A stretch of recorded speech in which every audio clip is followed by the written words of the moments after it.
Hey everyone, welcome to the new episode of FMG Secret। यहाँ हम FMG topper से उनके सीक्रेट एंड FMG के कुछ इंसाइट्स के बारे में डिस्कस करते हैं जो आपको अच्छे मार्क्स अचीव करने में बहुत हेल्प करेंगे। आज हमारे साथ में है डॉक्टर यशांक, जिन्होंने रिसेंट FMG एग्जाम में 199 मार्क्स अचीव किए हैं, वो भी फर्स्ट अटेम्प्ट में। उनका एक वेल ग्रोइंग इंस्टाग्राम पेज भी है। आज हम उनसे जानेंगे कैसे हम अपकमिंग एग्जाम के लिए अच्छे से प्रिपेयर कर सकते हैं। तो welcome doctor Yashank. Thanks a lot for the lovely introduction. So, whosoever is watching this video, my name is Dr. Yashank, and currently I am doing my MBBS from Suzhou University, China.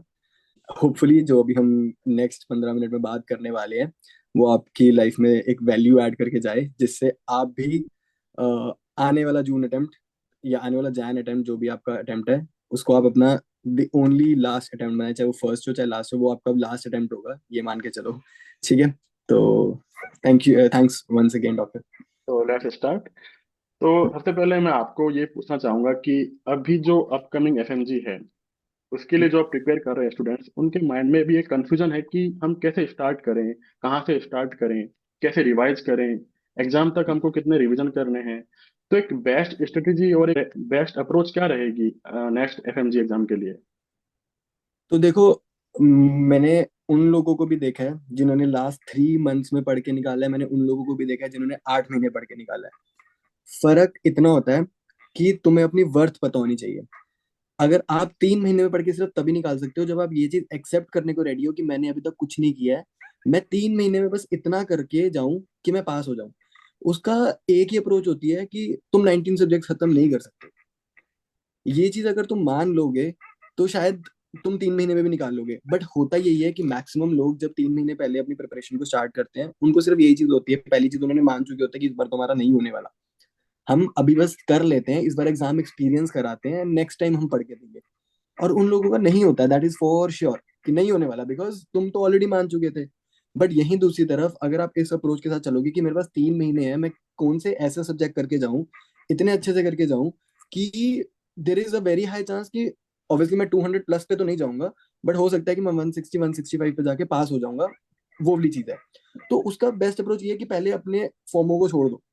अगर आप preparation अभी start कर रहे हो, FOMO छोड़ दो, बना लो list कि ये सब्जेक्ट्स हैं। जैसे कि हमें पता है कि पैथो, माइक्रो, फिजियो, फार्मा करे बिना आप एग्जाम अगर बैठने जा रहे हो, वो सबसे बड़ी बेवकूफ़ी है आपकी। बिकॉज मेरे भी प्री क्लिनिकल सब्जेक्ट्स ही स्ट्रॉन्ग थे, बट वो इतने स्ट्रॉन्ग थे that I could do my medicine, my surgery, my OBGs very easily, just because मेरे प्री क्लिनिकल उतने स्ट्रॉन्ग थे। क्योंकि अभी क्या हो गया ना, बेस्ट पार्ट एफएनजी एग्जाम का क्या हो गया कि लोगों को लग रहा है कि this is becoming more difficult, कि it is going towards more clinical side पे। वो चीज अच्छी हुई है because now they are integrating. अब वो गायनी गायनी पूछते ही नहीं है, वो गायनी के साथ माइक्रो अटैच कर देते हैं। तो अगर आपने माइक्रो अच्छे से पढ़ी है तो आपके वैसे भी गायनी के क्वेश्चन हो जाने वाले हैं। तो लोगों ने जो एक परसेप्शन बना लिया ना that exam is getting more difficult, वो मुझे लगता है एक सबसे गलत माइंडसेट की तरफ सारे जा रहे हैं। माइंडसेट ये होना चाहिए that this is a good thing, क्योंकि मेडिसिन भी, अगर आपकी फार्मा स्ट्रांग थी, फॉर एग्जाम्पल आपने फार्मा अगर एक बार कभी कंसेप्चुअली पढ़ी होगी, तो इस बार के पेपर में क्योंकि लोगों को फार्मा बहुत ज्यादा ही है, बट फार्मा का बहुत बेसिक चीजें पूछी थी उन्होंने मेडिसिन के अंदर जाके। आइडली मेडिसिन, सॉरी, फार्मा के अंदर वो बहुत ज्यादा डिफिकल्ट चीजें पूछना शुरू कर देते हैं व्हेन दे आस्क कि सपोज डायबिटिक ड्रग्स के अंदर कौन सा सबसे ज्यादा नेफ्रोटॉक्सिक है, कौन सा सबसे ज्यादा ओटोटॉक्सिक, ये सब चीजें घुस जाते हैं जब वो, ये मुझे भी नहीं याद है। बेस्ट पार्ट वॉज कि वो लोग इतने स्पेसिफिक हुए ही नहीं, दे आस्ट, जो कि मुझे लगता है मोस्टली आप प्रैक्टिस में चीजें फॉलो करोगे। तो एक अच्छी अप्रोच मुझे लग रहा है एफएमजी की होती जा रही है एग्जामिनर की जब वो ले रहा है। तो अगर आपने कंसेप्चुअली फार्मा पढ़ी थी, आपकी मेडिसिन तो वैसे ही हो रही थी। सो आई बिलीव आपको प्री क्लिनिकल सब्जेक्ट्स उतने स्ट्रांग होने चाहिए कि आपको पेपर 2 में उतनी दिक्कत आएगी ही नहीं। तो this is one thing. And if अगर आपने पहले से प्रिपरेशन स्टार्ट कर रखी है और अगर अब आपको ये हो रहा है यार क्या मेरी प्रिपरेशन इनफ है कि नहीं है, पहली बात, अगर आपने 8 महीने पहले पढ़ना शुरू किया था या आपने एग्जाम से 6 महीने पहले पढ़ना शुरू किया था, इस चीज को भूल जाओ कि याद नहीं रहने वाला। आई स्टिल रिमेम्बर जब मैं एग्जाम देने बैठा था, मुझे कुछ ऐसी चीजें याद आ रही थी विच आई स्टडीड फर्स्ट या सेकंड ईयर में कभी कहीं यूनिवर्सिटी के एग्जाम के अंदर। तो हम कभी भी चीजें भूलते नहीं है, वो एग्जाम के टाइम में चीजें याद आ जाती है। एग्जाम देने के बाद तो तुम्हें वैसे भी नहीं पता होता तुम क्या करके आए हो। तो वो जो एक टेंशन है कि यार याद रहेगा नहीं रहेगा, ऑब्वियसली 100% किसी को कुछ याद नहीं रहता, बट उस माइंडसेट से ऑपरेट करना अगले 2 या 3 महीने के लिए कि मुझे याद नहीं रहने वाला है, वो सबसे बड़ी गलती है। आप जितना कर चुके हो उस पे अपने अपने ऊपर ट्रस्ट रखो और अपनी रिवीजन स्टार्ट कर दो। रिवीजन स्टार्ट करने का मतलब ये नहीं है कि इस टाइम पे जाके किसी का लगा कि किसी ने कोई और टीचर से पढ़ा है और उसको आपको लग रहा है ज्यादा बेटर आता है, तो मैं भी उस टीचर से जाके फटाफट से उसका आरआर देख लूँ या उसका एलआरआर देख लूँ। वो चीज नहीं है, जहां से पढ़ा है वहीं से रिवीजन करनी है। उसको बेटर शायद इसलिए आता है क्योंकि उसने आपसे ज्यादा रिवीजन इस टाइम तक कर ली होंगी। उसका उसको ज्यादा इसलिए नहीं आता बिकॉज उस टीचर ने कुछ ज्यादा पढ़ा दिया था। तो मैं हर एक को ये कहता हूँ, stick to your teachers, LRR तक उसी टीचर के साथ टिके रहो। So that would be my answer to your question. तो अभी मतलब डेली का रूटीन क्या होना चाहिए हर स्टूडेंट का? मतलब आज पढ़ा, आज रिवाइज किया, मतलब किस तरीके से वो अपने डे को मैनेज करें ताकि वो अच्छे से रिवाइज कर पाए, आगे जाके भी सिलेबस कंप्लीट कर पाए अपना। तो आई गेस इसमें कई लोगों का इस टाइम पे क्वेश्चन होता है, यार अब 2 3 महीने रह गए, कितने घंटे पढ़ना चाहिए। एक सबसे कॉमन क्वेश्चन मुझे लगता है ये रहता है। मेरा ये मानना है कि it is not about the hours.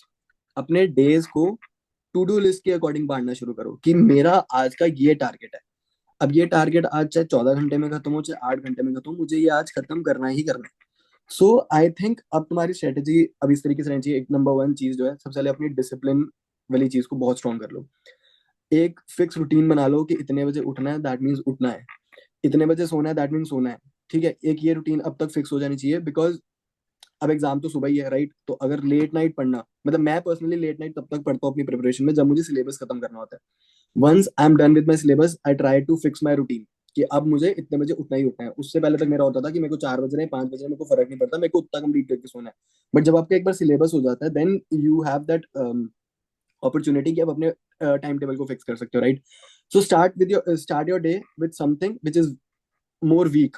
जो तुम्हें जिस सब्जेक्ट से ज्यादा डर लगता है या जो चीजें तुम्हें कम याद रहती है, जैसे फॉर एग्जांपल फार्मा हो गया, कई लोगों को सर्जरी उतना नहीं जमती है, तो जो सब्जेक्ट आपको लगता है आपका वीक है, रिवीजन आपकी कम हुई हुई है, उसको सबसे पहले उठा लो दिन में।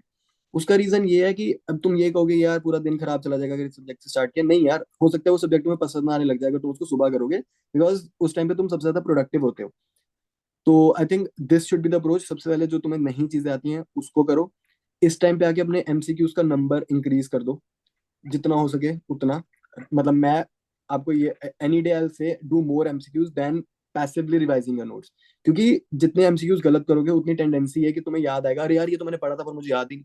बट अब तुम्हें याद रह जाएगा जस्ट बिकॉज तुमने क्वेश्चन में गलत किया। तो जितने क्वेश्चंस तुम्हारे आंखों के सामने से निकलेंगे उतनी टेंडेंसी है तुम्हें चीजें याद रखने की। देन अगर अब तो ये टाइम है कि तुमने जीटीज भी स्टार्ट कर दिए होंगे, तो ऑब्वियसली जीटी का एनालिसिस बचा है, उसको तुम कर सकते हो, लाइक 50 50 क्वेश्चंस डिवाइड करके उसको एनालाइज कर सकते हो। और बाकी क्या है, मुझे लगता है कि अब एलआरआर वगैरह वाली चीजें हैं। मतलब एलआरआर तो भी मुझे लगता है लास्ट मोस्टली टाइम पर। प्रोबेबली लोग हाँ मई जून में स्टार्ट करेंगे। बट इस टाइम तक आई गेस वही चीज है कि जब जो आपका सिलेबस चल रहा है उसकी रिविजन जितनी हो सके उतनी ज्यादा बढ़ा दो इस टाइम पे। और साइकेट्री जैसे सब्जेक्ट्स हो गए और मुझे लगता है जो छोटे सब्जेक्ट्स हैं और तो इनको मत छोड़ो। टू बी ऑनेस्ट ये इनके बहुत प्रिडिक्टेबल और इजी क्वेश्चंस आते हैं। मुझे आज भी याद है कुछ चीजें मैंने पेपर से 2 दिन पहले देखी थी ऑर्थो की, जस्ट एमसीक्यूज के through, and I could see them in the paper itself. और वो पीवाईटीज में से ही था सब कुछ। रिवाइज। तो ये सब्जेक्ट्स को छोड़ने का कोई मतलब नहीं है बिकॉज साइकेट्री कितना टाइम लेती है। एंड मुझे मुझे अभी भी पता है, आई गेस 6 क्वेश्चन आए थे, 6 में से 6 I could get them right because वो है उतना इजी सब्जेक्ट वो। हाँ वो जितना मर्जी वास्ट पढ़ा ले बट क्वेश्चंस हमें पता है किधर से आने हैं, वहीं से आते हैं।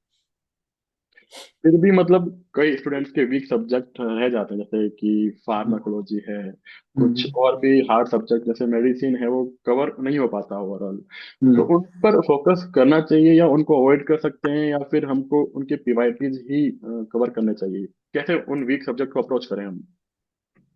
तो देखो मेरा ओपिनियन यही है कि एफएमजी को क्रैक करने की ना एक स्ट्रेटेजी नहीं होती कोई भी। मैंने वो लोग भी देखे हैं जो 10 12 सब्जेक्ट करके 190 ले आए हैं। मैंने वो लोग भी देखे हैं जो 19 सब्जेक्ट करके भी 160 170 पे बैठे हैं। फर्क पता है कितना होता है कि अपने आप को कंटेंटेड रखना मीन्स ये भी कर लूं ये भी कर लूं ये भी कर लूं, अरे उनका भी देख लेता हूँ, उनकी यूट्यूब पे उनकी भी देख लेता हूँ, यार वो फार्मा उनके सर का भी देख लेता हूँ, एक बार उनका भी देख लेता हूँ। वो स्ट्रैटेजी सबसे वर्स्ट स्ट्रैटेजी होती है। और जो मुझे ये मेरा ये मानना है, एक रिपीटर इसलिए रिपीटर बनता है क्योंकि वो अपने आप को ट्रस्ट नहीं करता, और अपने आप को ट्रस्ट नहीं करता और सेकेंडली टीचर्स को ट्रस्ट नहीं करता। वो मैंने जो सब सब चीज में कॉमन देखा है। तो अगर आप, और यही चीज जब मैंने अभी हम जब आगे जाके मेरे इनिशिएटिव के बारे में बात करेंगे एफएमजी बूस्टर्स के बारे में, जब मेरी लोगों से बात हुई मैंने उनको ये बोला यार वो मुझे कह रहे थे कि ट्रस्ट वाली चीज पे, मैंने कहा यार आप लोग टीचर्स को ट्रस्ट नहीं करते, आप मुझे कहाँ से ट्रस्ट कर लोगे। मेरा उनको भी ये पॉइंट था। और मैंने कहा आप आज रिपीट अटेम्प्ट इसलिए देने बैठे हो बिकॉज आप टीचर्स को ट्रस्ट नहीं करते हो, और आप अगर आज मेरे पे ट्रस्ट करने की बात करोगे तो आप करोगे ही नहीं, बिकॉज अगर आप टीचर्स को नहीं करते। तो मैं यही आपको यहाँ बोलना चाहता हूँ कि एज अ एफएमजी एस्पेरेंट आपको एक चीज समझनी पड़ेगी, आपको एक पेज निकालना पड़ेगा और आपको एक चेकलिस्ट बनानी पड़ेगी कि एग्जाम से पहले मेरे को ये करके जाना है, और बस इतना ही करके जाना है। जितना हो सके मैं लोगों से कट ऑफ कर लूंगा अपनी प्रिपरेशन के दौरान, क्योंकि जितने लोगों से मिलोगे उतने लोगों के टीचर्स अलग हैं, उनको शायद कोई और पॉइंट एक्स्ट्रा आता होगा, उसको किसी और को कोई एक्स्ट्रा आता होगा। लेकिन जब आप पेपर देने बैठोगे, अगर आप तीनों ने अपनी अपनी टीचर से इक्वली पढ़ा होगा, अगर एक सब्जेक्ट के 20 क्वेश्चन आएंगे, आप सबके हो सकता है 16 16 16 ठीक हो गए होंगे, लेकिन आप तीनों के 16 क्वेश्चन सेम नहीं होंगे जो ठीक हुए होंगे। विच मीन्स हर टीचर कुछ ना कुछ कवर कर रहा है जो आपको 80% लेवल तक ले जाएगा। कोई भी टीचर आपको 100% लेवल तक नहीं लेके जा पाएगा, because that is the exam. वो कुछ ना कुछ ऐसा डालेंगे ही जो कवर ना हो। या अब जैसे इस बार मेरे पेपर का पहला क्वेश्चन ही ऐसा था, म्यूकोपॉलीसाइकेराइड डिजीज पे था, वो किसी मैरो प्रेपलाटा सेरिनम किसी ने भी कवर नहीं किया हुआ था, और मेरे पेपर का पहला क्वेश्चन था। तो ऐसी चीजों पे रैंट करके या इसका बुरा बनाने का तो कोई पॉइंट है। और मैं जनरली बता रहा, मेरे पेपर में हर ब्लॉक का पहला क्वेश्चन वही होता था जो पढ़ाई नहीं होता। बट कॉन्फिडेंस डाउन ये हो चीज, जाता है उससे फिर। ये बट मेरे को मेरा एक चीज पता थी, मुझे ये पता था मेरे को सब कुछ तो आता नहीं है। मेरा सीधा एक एग्जाम से पहले एक पॉइंट पे, मतलब एक दिमाग में एक चीज थी, मेरे को सब कुछ नहीं आता है, वो चीज मेरे को पता है। बस मुझे ये पता है कि जो मेरे को आता है उसमें मैंने गलती नहीं करनी चाहती। उस माइंडसेट से मैं पेपर देने गया था। और आई गेस ये माइंडसेट बहुत कम लोगों का होता है। उनको यही डर लग रहा होता है, यार मुझे तो कुछ याद ही नहीं है, मुझे तो कुछ याद ही नहीं है, बस मुझे ये था जितना है वो याद है यार, वो कराओ। तो ये मतलब ये डिफरेंस है, ये चीज थोड़ा सा देखना पड़ेगा कि अपने वीक एरियाज जो आप कह रहे थे ना कि क्या ऐसी चीज है, वीक सब्जेक्ट पकड़ो जो वीक सब्जेक्ट्स हैं। बट अगर कोई लग रहा है कि यार ये सब्जेक्ट छूट रहा है, अरे छूटने दो। बट जो बाकी अगर 12 भी करे ना यार, वो अगर तुम ढंग से कर जाओगे, अगर 12 सब्जेक्ट भी, उन 12 में से अगर तुम फिर 50% क्वेश्चन करके आ रहे हो तो थोड़ी पास होगे। वो सही यहाँ पे सबसे मेजर मेजर पॉइंट है यहाँ पे, कि जितना कर रहे हो ना उतना ऐसे करो कि उसका क्वेश्चन मैं गलत नहीं करके आऊंगा। सही है। तो अभी कुछ सब्जेक्ट ऐसे होते हैं जहाँ से मतलब मोस्ट ऑफ द क्वेश्चंस पूछे जाते हैं, रिपीटेड क्वेश्चन भी पूछे हम्म, जाते हैं। हम्म। तो कौन कौन से सब्जेक्ट को हमको मतलब बहुत फोकस करना है कि इनको तो अवॉइड नहीं करना है, ये तो पढ़ के ही जाने हैं, जहाँ से बहुत रिपीटेड क्वेश्चन आते भी हैं और हम स्कोर अच्छे कर सकते हैं उनको पढ़कर। वो कौन कौन से सब्जेक्ट होंगे? तो देखो, सबसे पहले मैं इसमें ये बोलूंगा कि कोई भी प्रिपरेशन अगर आप कर रहे हो, किसी भी एग्जाम की कर रहे हो, एफएमजी भी नहीं बोल रहा, फिजियो, पैथो, फार्मा, माइक्रो, ये 4 सब्जेक्ट आप छोड़ ही नहीं सकते। आप चाहे बोलो यार माइक्रो के तो 8 9 क्वेश्चन आएंगे, नहीं, पता आप छोड़ ही सब्जेक्ट नहीं सकते, आपको समझ ही नहीं आएगा वो माइक्रो कहाँ पूछ ली थी। ये 4 सब्जेक्ट तो पीने हैं आपको, सबसे पहले पी जाने। अनाटमी 1 मिनट को छूटती है, छूटने दो, पर ये 4 सब्जेक्ट नहीं छूटने चाहिए। आपको कैलकुलेशन अपनी प्रिपरेशन की इस तरीके से करनी है कि मैं कम टाइम में क्या ऐसा सब्जेक्ट करूं जिससे मेरी यील्ड ज्यादा निकले। जैसे मैंने बोला साइकेट्री, साइकेट्री के केस में क्या है कि आपको कम करना पड़ेगा, लेकिन चांसेस है कि आपके क्वेश्चन ज्यादा ठीक होंगे। आप ऑप्था पढ़ के जाओगे, 12 से 14 क्वेश्चन आएंगे, लेकिन प्रोबेबिलिटी आपकी क्वेश्चन ठीक करने की वो 6 7 ही बचती है, किस्मत अच्छी होगी तो। लेकिन अगर साइकियाट्री की बात करूंगा तो हो सकता है 6 क्वेश्चन है, प्रोबेबिलिटी है 5 क्वेश्चन ठीक करके आओ। अब ऑप्था पढ़ने में कितनी एनर्जी लगती है और साइकियाट्री पढ़ने में कितनी एनर्जी लगती है आपको भी पता है, समझ रहे हो। बट आपने ये चीज नोटिस करी, वहां मैंने इतना कम पढ़ के 5 क्वेश्चन ठीक कर लिया, वहां मैंने इतना पढ़ के भी 7 ही क्वेश्चन ठीक किए। किस्मत गंदी होगी तो 4 भी सही होंगे। Ophtha is one of subject जो मैंने भी जाने दिया था, मतलब ईएनटी ऑप्था 2 सब्जेक्ट थे जो मैंने बिल्कुल जाने दिया था, लाइक कोई बात नहीं, देखी जाएगी। और बट स्टिल मैं बहुत, क्योंकि जस्ट बिकॉज मैंने एमसीक्यूज किए थे बहुत सारे रैंडमली, मैंने, क्योंकि मेरे आपको जैसे बोला मेरा प्री टेक्निकल उतना स्ट्रॉन्ग था, मैंने ईएनटी के कितने सारे क्वेश्चन में सिर्फ कंसेप्ट्स लगाए थे कि अच्छा ये बोल रहा है। जैसे there was one of the question of the temporal lobe abscess, I still remember. तो उन्होंने पेशेंट की हिस्ट्री दी थी that a patient got ear infection, और फिर एमआरआई दे दिया। तो क्या हुआ इस पेशेंट को, तो आई नो कि अगर ईयर से जा रहा है तो देन दैट मींस जो हमारे कौन सा लोब इन्वॉल्व होता है, टेम्पोरल लोब इन्वॉल्व होता है, तो I could temporal lobe abscess was the answer. तो अब इसके लिए मुझे ईएनटी पढ़ने की जरूरत नहीं थी। I knew that how there is a spread of infection, कि अगर आई है तो कौन से लोब में जाएगा, इधर से कौन से लोब में जाती है। तो ये सब चीजें जिस मैंने बिकॉज बिल्ड कर रखी थी, तो I don't had that requirement of pre knowing कि ऐसा कुछ भी ईएनटी में मुझे कभी पढ़ाया गया होगा। तो ये थोड़ा सा ना प्रॉब्लम है। मैंने यूजुअली देखा है कि लोग जब प्रिपरेशन स्टार्ट करते हैं ना, दे स्टार्ट विद ओबीजी सर्जरी। अरे यार 40 क्वेश्चन आने वाले हैं, 20 क्वेश्चन आने वाले हैं, पहले ये शुरू कर लो। There is no sense. FMG के अंदर जो मैंने नोटिस किया, सर्जरी के एग्जाम में भी सर्जरी सर्जरी के क्वेश्चंस बहुत कम पूछे जाते हैं। दे आर आस्किंग जो कि पैथो से इंटीग्रेटेड ही है, मतलब जो कि मुझे नहीं पता सही है कि नहीं है, but this is the reality. I still remember I did like exam से एक दिन पहले रोहन सर के there are 3 videos YouTube channel पे, 90% सर्जरी क्वेश्चन वहीं से थे। बट जब मैं वो वीडियोस कर रहा था मुझे लग रहा था सर सर्जरी का कुछ क्यों नहीं पढ़ा रहे हैं ढंग से, मतलब वो उसकी चीजें तो बता ही नहीं रहे हैं। यार ये तो मैंने पैथो में पढ़ा है, ये तो मैंने कहीं और पढ़ा है। बट देन पेपर में भी वही चीज थी, दे आर आस्किंग पाइलोरिक सिनोसिस वाली चीजें, ये सब चीजें तो आपको पैथो से भी आती है ना, और यही क्वेश्चन आए भी थे क्या बोलते हैं एग्जाम के अंदर।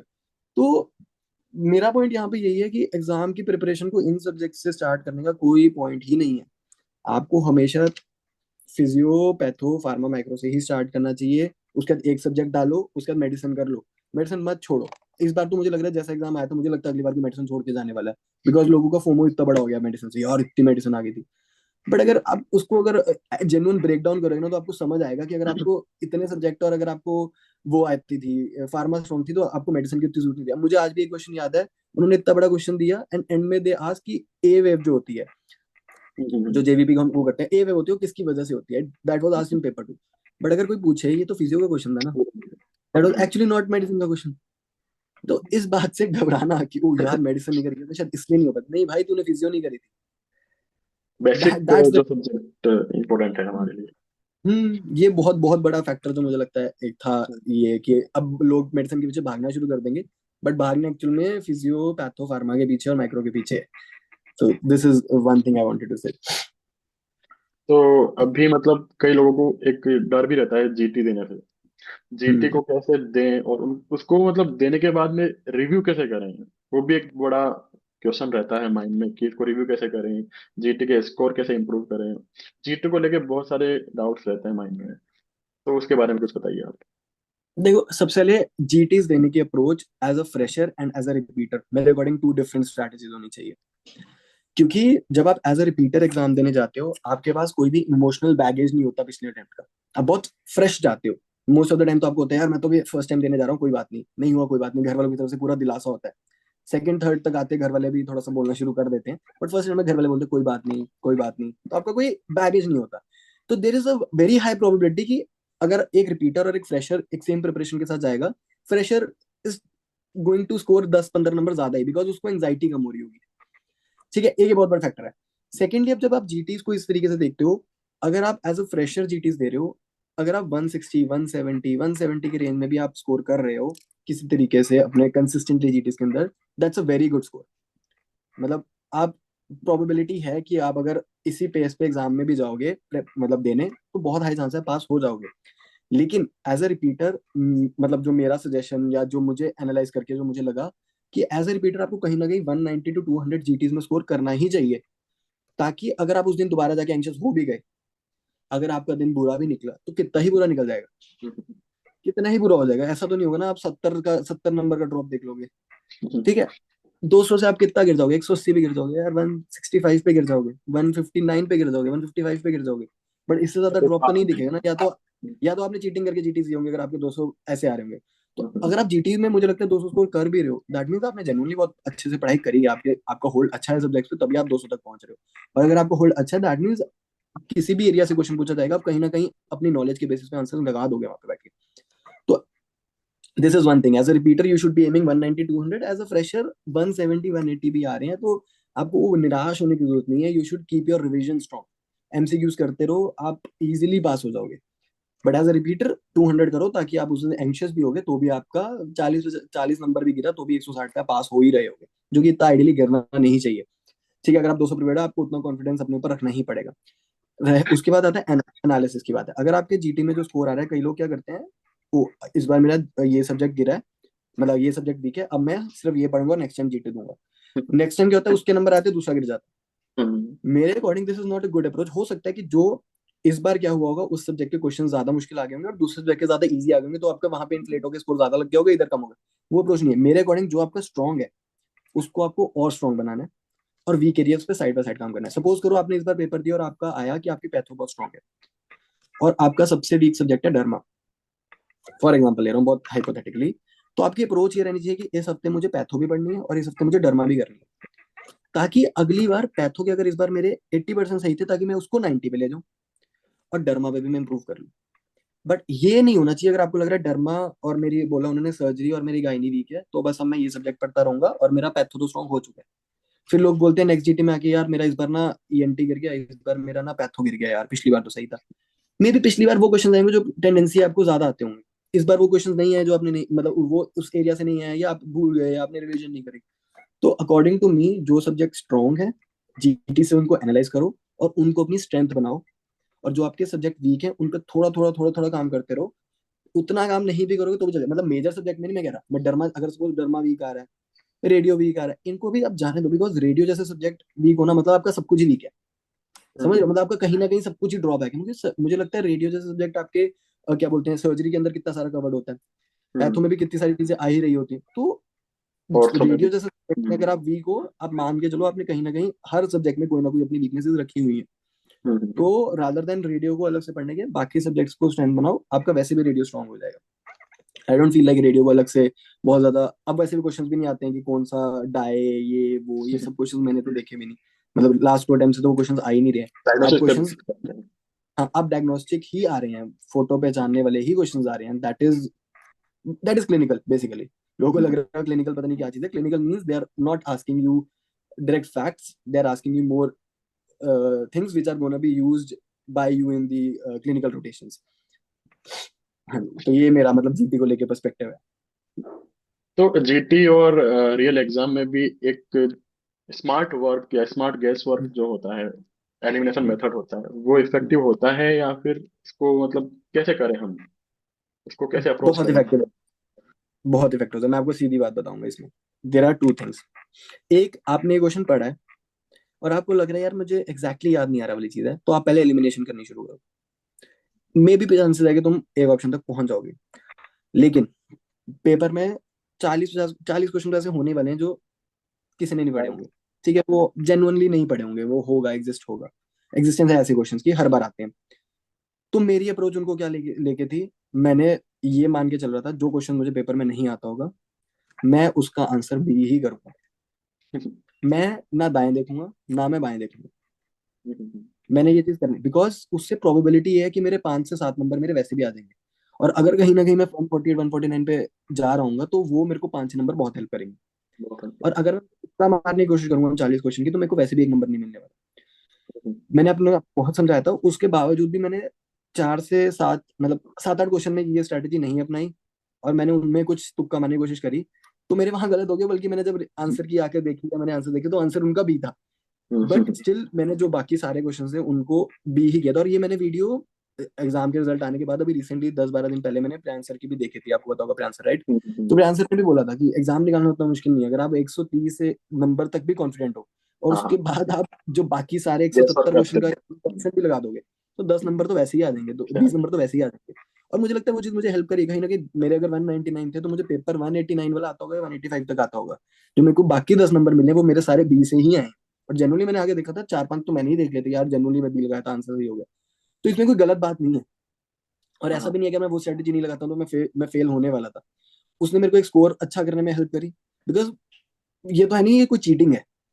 मैंने बहुत बार ये चीज अपनी वीडियोस में अपनी स्टोरीज में बोली है। एग्जाम को क्रैक करना और नॉलेज, ये दो चीजें डिफरेंट होती हैं। डिफरेंट है। आप नॉलेज बढ़ाते रहो, अगर बट आप ये टैक्टिक्स नहीं यूज करोगे तो हो सकता है आप अच्छा स्कोर कर ही नहीं पाओगे अपने एग्जाम में। आपको ये चीज एक्सेप्ट करनी होगी यार, सब कुछ, मैं इतना बड़ा ज्ञानी नहीं हूं कि मुझे सब कुछ आता है।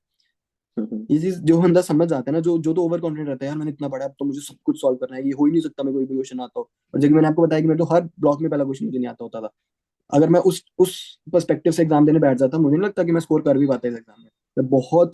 मैं हर एग्जाम में मैं मतलब ये चीज मेरी मतलब एक अच्छा प्लस पॉइंट है मेरे अंदर कि मैं हर एग्जाम में कभी भी एंग्शियस होकर नहीं जाता। बिकॉज आई बिलीव यार जो होना था वो तो हो गया। अब it's better to perform rather than to be anxious about कि यार क्या रिजल्ट आने वाला है या क्या वो होने वाला है। लेट्स गिव माई 100% हेयर, अगले 3 घंटे या जो अगले 4 घंटे यहाँ बैठ रहा हूँ उसके बाद देखेंगे।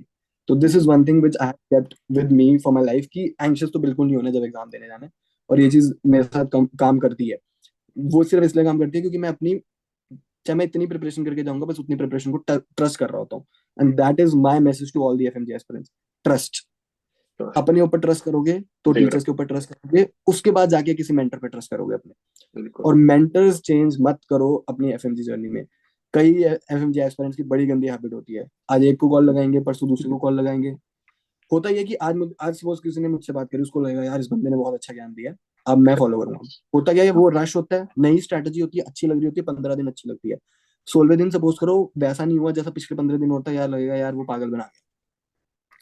अब ऐसा करता हूँ किसी और से बात करता हूँ, उससे बात करके अच्छा लगेगा, यार ये तो सही कह रहा है, अब मैं इसकी प्रिपरेशन की स्ट्रैटेजी फॉलो करूंगा, अब अगले 15 दिन पढ़ूंगा, अगले 15 दिन उसके अकॉर्डिंग पढ़ते हो, 16वें दिन फिर वही चीज होती है, क्योंकि मोटिवेशन खत्म होगी। अब ऑब्वियसली बात है, डिसिप्लिन और मोटिवेशन बहुत डिफरेंट चीजें होती हैं, एक चीज को डिसिप्लिन के साथ करना बहुत मुश्किल होता है। रिविजन क्यों नहीं कर पाते लोग? बिकॉज उसमें डिसिप्लिन लगता है, उसमें मोटिवेशन नहीं लगती। तो अगले 16वें दिन फिर अगला बंदा पकड़ लेंगे। तो भाई अगर तुम यही करते रहोगे तो पढ़ोगे कब? ठीक है, दैट मीन्स तुम में कहीं डिसिप्लिन की कमी थी, मोटिवेशन तो बस स्टार्टिंग में ही चाहिए थी। तो अभी बात करते हैं आपके अभी एफएमजी बूस्टर्स प्रोग्राम के बारे में। एक्चुअली में ये है क्या, और इसको कैसे ज्वाइन करना है, और ये क्या किस तरीके से हेल्प करेगा एफएमजी को? सो बेसिकली मेरा आइडिया एफएमजी बूस्टर्स को बनाने का ये था, क्योंकि जब मैं भी मेडिकल कॉलेज में था तो मुझे भी ये चीज होती थी यार, एक एक जगह मेरे को जाना है जिन पे मैं अंधाधुंध ट्रस्ट करूं और वो मेरे को बस नदी के उस पार लगा दे। ठीक है, वो वाला पॉइंट था मेरा हमेशा से, और मुझे ये था कि होता है कि मैं वैसा इंसान नहीं हूँ कि किसी को उतना ज्यादा ट्रस्ट करने वाला बंदा, मतलब हो सकता है कि मुझे भी, मैं भी थोड़ा वैसा हूँ कि जैसे मैंने आपको बोला था, दो चीज होती है, या तो मेंटर फिक्स कर लो या मेंटर ही मत रखो। हम्म। मैं थोड़ा उस टाइप का हूँ कि मैं किसी को रखता नहीं हूँ, कि मेरे लिए थोड़ा ओवरवेलमिंग हो जाता है मेरे पर्सनली, तो यही दो चीजें हैं। बट मैं ऐसा नहीं है कि मैं हर जगह जा जाके पूछूंगा। बोले एक बार मैंने जितना पूछना था, एक बार अपने सीनियर से पूछा, उसका जो मुझे करना था मैंने अपने आप अप्लाई करके वो किया। तो हम्म। एफएनजी बूस्टर्स मैंने सोचा यार उनके लिए बनाता हूँ यार, जो नंबर वन जिनके मेंटर्स ही नहीं है, जो चाहते हैं। कईयों का क्या होता है कि मेडिकल कॉलेज खत्म हो गया, उतने अच्छे रिलेशन नहीं थे मेडिकल कॉलेज में, अब ना सीनियर से बात होती है ना बैचमेट से बात होती है, उस वजह से अटेम्प्ट भी पास नहीं हो पा रहा है, and they are becoming repeater, उनको यार एक एक बंदा चाहिए। तो मुझे था कि मुझे इन सबको केटर करना है, कि उनका वन स्टॉप सॉल्यूशन बन जाना है, and in future I have to be a FMG companion, कि कोई जो भी एफएमजी रिलेटेड प्रॉब्लम्स आती हैं हमें थ्रू आउट 5 इयर्स अब्रॉड रहने में, 6 ईयर रहने में, उनके अंदर जो भी प्रॉब्लम आती है उनको सॉल्व करके एक वो कंपेनियन बना देना। सो करंटली मैंने फर्स्ट जो चीज स्टार्ट करी, that is the guidance for upcoming June और जैन अटेम्प्ट, कि हम आपके मेंटर्स बनेंगे। हम जिन लोगों ने हमें ज्वाइन किया, we are giving them proper schedule, daily targets, रोज सुबह रात को मैसेज करते हैं कि आज का ये टारगेट है, पता है ना, रात को किया कि नहीं किया, नहीं किया तो how we are gonna cover it up, डीटीज कब देने हैं, उनका एनालिसिस कब करना है, कितना कब करना है। तो वो सारी चीजें जो एफएमजी प्रिपरेशन के लिए चाहिए होती हैं, वो सब हम आपको प्रोवाइड करेंगे, given that you are trusting us. Okay. ठीक है, क्योंकि कंसिस्टेंट बनाए रखने हम के लिए आप हेल्प करोगे? एग्जैक्टली क्योंकि मेन दिक्कत ये थी ना, डिसिप्लिन खुद से बन नहीं पाता जब तक आप किसी के लिए अकाउंटेबल नहीं होते किसी ऊपर। तो हमने सोचा यार हम अकाउंटेबिलिटी का काम करते हैं, और अकाउंटेबिलिटी एक सबसे बड़ी चीज है किसी भी एग्जाम की प्रिपरेशन के लिए। अगर आप किसी को अकाउंटेबल हो जाए, यार इसको आंसर देना है यार, ये क्या सोचेगा यार, आज आज पढ़ना है यार, इतना आज कर खत्म करना है, अगर वो मेरे साथ इतना इन्वॉल्व है तो मुझे उसको तो प्रूफ करना ही है। तो ये सब चीजें जब अंदर से आती है ना, तो इट रियली हेल्प्स। एंड हम्म। आप अगर रोज पढ़ रहे हो जितना हम बोल रहे हैं, तो ऑब्वियसली आप पास हो जाओगे। क्योंकि मेन तो ये होता है ना, लोग आज के 2 महीने में आके डगमगा जाते हैं, लास्ट के 1 महीने में, लास्ट के 15 दिन में एंग्जाइटी हो रही है। तो वी हैव केप्ट एक बंदा फिक्स हर अपने डॉग स्टार के लिए। So we call our FMG aspirants जो हमारे साथ जुड़े हैं, we call them dog stars. So हमने सब एक डॉग स्टार्स को एक पर्सन अपॉइंट किया हुआ है फॉर द मेंटल हेल्थ, कि उनको बोल रखे यार जिस दिन तुम्हें लगे यार कि आज एमसीक्यू गलत है, कॉल लगा दो, जितनी गालियां देनी है, जितना रैंट करने कर लो, जिस दिन स्ट्रेस लग रहा है कॉल कर लो, रैंट कर लो। So we have given every dog star एक बंदा फॉर दैट सोल रीजन। क्योंकि मेरे साथ तो बहुत ज्यादा होता था, और मैं घर पे इतना रोता था कॉल करके। तो कई बार आप फैमिली को उतना परेशान नहीं कर पाते, तो you need one person to cry और टू रैंट, जो आपको जज भी ना करे। सो मुझे लगता है जितनी चीजें एक एफएमजी प्रिपरेशन के लिए चाहिए होती हैं to make it your successful attempt, वो सारी हमने इंक्लूड करी हुई हैं। तो if you are watching this and you want to join, तो आप मुझे इंस्टा पे डीएम कर सकते हो, और you can text us on the यहाँ पे भी एफएमजी लिंक प्रोवाइड बूस्टर। करवा दीजिए डिस्क्रिप्शन में। लिंक प्रोवाइड करवा देंगे, नहीं तो इंस्टा पे जाके बायो में लिंक है, there is an application where you can apply for doctors, and we are ready to help you, and pass करा देंगे यार। That's the entire motive. So that's it overall. सबको ये एपिसोड बहुत अच्छा लगा होगा, सबके लिए बहुत हेल्पफुल होगा। Thank you so much doctor Yashank, हमें टाइम देने के लिए और सब कुछ बताने के लिए। हम आगे भी कई एपिसोड लाते रहेंगे। अगर ये आप एपिसोड आपको बहुत अच्छा लगा हो तो लाइक करना और शेयर करना और चैनल को सब्सक्राइब करना। Thank you doctor Yashank for coming.